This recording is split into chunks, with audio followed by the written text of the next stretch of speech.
አሁን ክቡር ሚኒስትሩ የሚናገሩት ንግግር እኔ ለዚህ ምክር ቤት ይመጥናል ብዬ አላምንም። ይህን ንግግር በቀጥታ ለሚከታተል ለኢትዮጵያ ሕዝብ ትክክል አይደለም። ምክንያቱም ይሄ ቤተ መንግስት የግል ቤተ መንግስት የሚባል የለም። አቶ ክርስቲያን ፓርላማ ውስጥ ሲገቡ የወከሉትን ህዝብ ሀሳብ ሊያቀርቡ እንደሆነ የታወቀ ነው እንጂ እኔ ገና ጥያቄውን ስሰማው ከዚህ በፊት አብይ ጅሎች ያለው አባባል አለ አይደል? እንደዛ ነው የተሰማኝ። እዛ ጋር ሊያስደስተው የሚችል ሰው ሊኖር ይችላል ወይሊ ዶክተር አብይ አህመድ አሁን ስልጣን ይለቃሉ። እሺ ለቀውሳ ከዛ እንዴት ነው የሚሆነው? ጥያቄውን እሺ ያሉት ልበልህ። ኦኬ ስልጣን ልልቀቅ፣ እውነትህን ነው ክርስቲያን፣ እሺ በቃ ለቃለሁ ከዛሬ ጀምሮ እንደውም አንድ ሳምንት እና ሰው አዘጋጁ ምናምን እንዲሉ ጠብቆ ነው። የምሬን ነው የምነግርህ። ምን አይነት ጥያቄ ነው? በጣም ነው የሚገርመው። የሆነ ታሪክ ለማስመዝገብ ምናምን የሚሉት ነገር አለ። ዶክተር አብይን ስልጣን ማስለቀቅ ቀላል አይደለም እና ጥያቄው እኔ እንደ አንድ የዓመቱ ጥሩ ቀልድ ነው የማየው ነው ያላቸው መልስጥ እና እንደውም እርሶም ልቀቋ ማን ብቻውን ይለቃል ነው ያለው።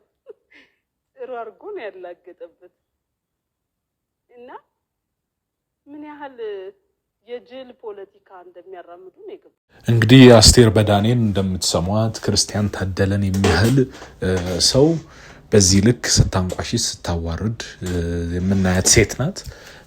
እሱ ለህዝብ መብት ሲናገር የነበረ ተው ልክ አይደለም እያለ ሲሟገት የነበረ ስንት ነገር ሲናገር የነበረን ሰው ዛሬ እሷ ወጣ ጅላጅል ነው ምናምን እያለች ስታንቋሽሽ በጣም የሚደብርና ልብ የሚሰብር ነገር ነው በእውነቱ። በጣም ደስ አይልም፣ ልክ አይደለም፣ እንደዚህ አይባልም።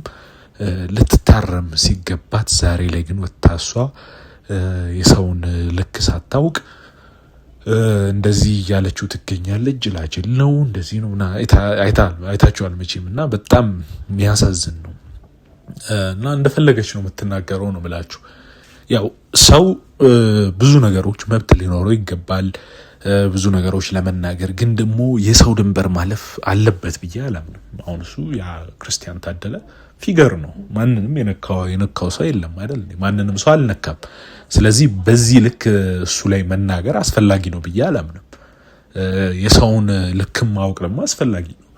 የሰው ልጅ ነፃ ሆኖ ይናገራል ማለት የሰው ልክ ያልፋል ማለት አይደለም። ነፃ ሆኖ መናገር መልካም ነው። ግን የሰውን ልክ አልፎ መስመር አልፎ ጅላጅል እያሉ እየሰደቡ ምን እያሉ እያንቋሸሹ መናገር በእውነቱ በጣም አሳፋሪና ልክ ያልሆነ ተግባር ነው። በቃ ሊታረም ይገባዋል። መታረም አለባት በዚህ ጉዳይ።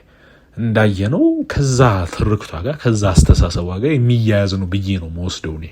ከዛ አንድ ብሔርና አንድ ሃይማኖት ነው ችግር የፈጠረው ከሚለው ከዛች አስተሳሰቧ ጋር ነው መወስደው። ይሄ አንዳንድ ፖለቲከኞች የፈጠሩት ትርክት የለም የበዳይ ተበዳይ ትርክት እሱ ነው ብዬ ነው ማስበው። ያ ደግሞ የተፈጠረው ያ መታስተውሱ ከሆነ በታሪኩ ውስጥ የባላባትና የጭሰኛ ስርዓት አለና ግን የሚገርመኝ ከዚህ ሁሉ ዘመን በኋላ በዛ ዘመን እንኳን አልኖሩም እነዚህ ሰዎች።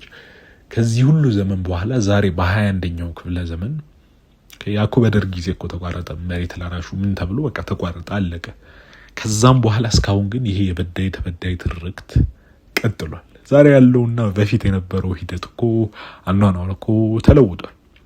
ስለዚህ ለምን በዚህ ልክ አሁንም ድረስ ነገሮች እንደሚካሄዱ አይገባኝም። እኔ የበፊቱ ሳይረሳና መንቀሳቀስ ያልተቻለው ወደፊት መካሄድ ያልተቻለው በእንደዚህ አይነት ትርክትና እይታዎች መልከታዎች መዛባት ነው ብዬ ነው መወስደው እኔ በበኩሌ እንደተመለከትኩት ከሆነ የኢትዮጵያን አኳኋንና ታሪክ እና ዛሬም መንቀሳቀስ ያልቻሉ ብዙዎች አሉ እና መንቀሳቀስ የሚፈልጉ ወደፊት ማሰብ የሚፈልጉ ሰዎችንም የሚያግቱት እንዲህ አይነት ሰዎች ናቸው። ታሪክ መልካም ነው ግን መማሪያ እንጂ መጣያ መሆን የለበትም። ብዙ ጊዜ ስንናገረው ቆይተናል።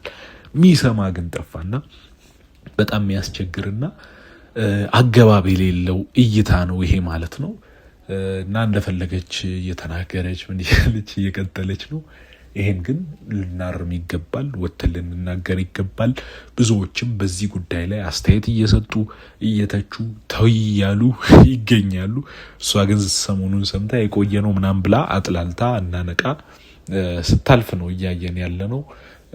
ዛሬም ግን እንደፈለገች በዚህ ልክ የሰው ድንበር በሚያልፍ ሁኔታ እየተናገረች ነው። ሰው ወጥቶ የሀሳቡን መግለጽ አለበት። ግን ደግሞ እንደ ህፃን ልጅ ሰው ላይ አሁን ህፃን ልጅ ሲያይ ያው ይሁት እንደዚህ ሆነ ምናምን ይላልና ያ ያለ መብሰል የልጅነት ባህሪ ነው። የበሰለ ሰው ግን የት ቦታ ላይ ምን መናገር እንዳለበት ያውቃል። አስመሳይ አይሆንም። ግን ደግሞ የት ቦታ ላይ ምንድን ነው የምናገረው የሚለውን ማወቅ መብሰልና የማደግ መለኪያ ነው። ይሄ ደግሞ አሁን እያየን ያለነው ያላደጉ ሰዎች ያልበሰሉ ሰዎች የፈለጉትን ወጥተው የሚቀባጥሩበት ሁኔታ ነው እያየን ያለነው። በተለይ በሚዲያ ላይ ይሄ የትም ቦታ ላይ እንደምትለፋደዱ ወጥቶ መለፋደድ አግባብነት የለውም፣ ትክክል አይደለም ብዬ አምናለሁ። ምን ታስባላችሁ? ኮሜንት ላይ አስቀምጡልኝ። ኢትዮጵያ ውስጥ ለምንድን ነው በአንድ አማርኛ ብቻ ተጠፍራ የምትቀመጠው ነው የኛ ጥያቄ። በነገራችን ላይ ማለት የኛ ጥያቄ ደግሞ አማርኛ ከዳር እስከ ዳር በአገሪቱ ውስጥ ሁሉንም ብሔር ብሔረሰብ የሚያግባባ ስለሆነ እሱን እንናገረዋለን። አንተም እንኳን የምትጠላውን አማራና አማርኛን እየተናገርክ ነው መርዝህን እየረጨ ያለው። ስለዚህ በአማራ ፎቢያ የምትሰቃይ ደካማው ሰው ነህ እልሃለሁ። ከውጭ ሄደ የባዕዳንን እንግሊዝኛ እየተናገርክ አጠገብ ያለው የወንድምህን ቋንቋ የምትጠላ በጥላቻ የተወጠርክ ደካማው ሰው ነህ። አንፈልገውም። ኦሮምኛ እንደ ኦሮሞ ሕዝብ የተከበረ ቋንቋ መሆኑን የምንቀበል ሰዎች እንጂ የምንጠላ አይደለንም። አሁን የኛ ጥያቄ ምንጩ ሰዎች እንደሚሉት ፖለቲካ አይደለም። መሳሪያ መተኮስ በሚገባቸው ቦታዎች ላይ እየተኮሱ አላግባብ ደውል እየደወሉ አላግባብ በጾም ውስጥ ሰዎች ጥቁር እንዲለብሱ ያደረጉ፣ አድማ እንዲመቱ ያደረጉ፣ እንዲያምፁ ያደረጉ ችግር የፈጠሩት እነሱ። አይ የቤተ ክርስቲያን ልዕልናዋና እድገቷን ቤተክርስቲያን ስትሰፋ ለማየት ነው የእናንተ ጥያቄ፣ የእናንተ ምኞት። ይሄ የምትናገረውን ነገር አውቀዋል። ግን እቤት ላለው ይሄ ትንሹ ሕፃን ለወለድከው ለሱ የምትናገር ይመስላል። ሁሉም እኮ በየራሱ ጭንቅላት ላለው ለኢትዮጵያ ሕዝብ ለዓለም ሕዝብ እኮ እያወራ ነው ያለው። አውቀህ ነው ግን የምታወራው። 85% የሲኖዶሱ አባላት ከጎጃምና ከጎንደር የተውጣጡ ናቸው። አይካድም። ሰማዕትነትን የሚያስቀበል ከሆነ መቀበል መቻል አለበት። እባካችሁ ይህን ሰውዬ የምትረዱ ካላችሁ እርዱት። ለአማራ ካለው ጥላቻ የተነሳ ከፍተኛ የስነ ልቦና ቀውስ ውስጥ ወድቋል። እንዴ ጵጵስና በብሔር ነው እንዴ? በኮታ ነው እንዴ? ለኮታ ከሄድክ ዶክተር አብይ ጋር ሂድ እሺ፣ ወይም ደግሞ ሽመልስ አብዲሳ ካቢኔ ውስጥ ሂድ።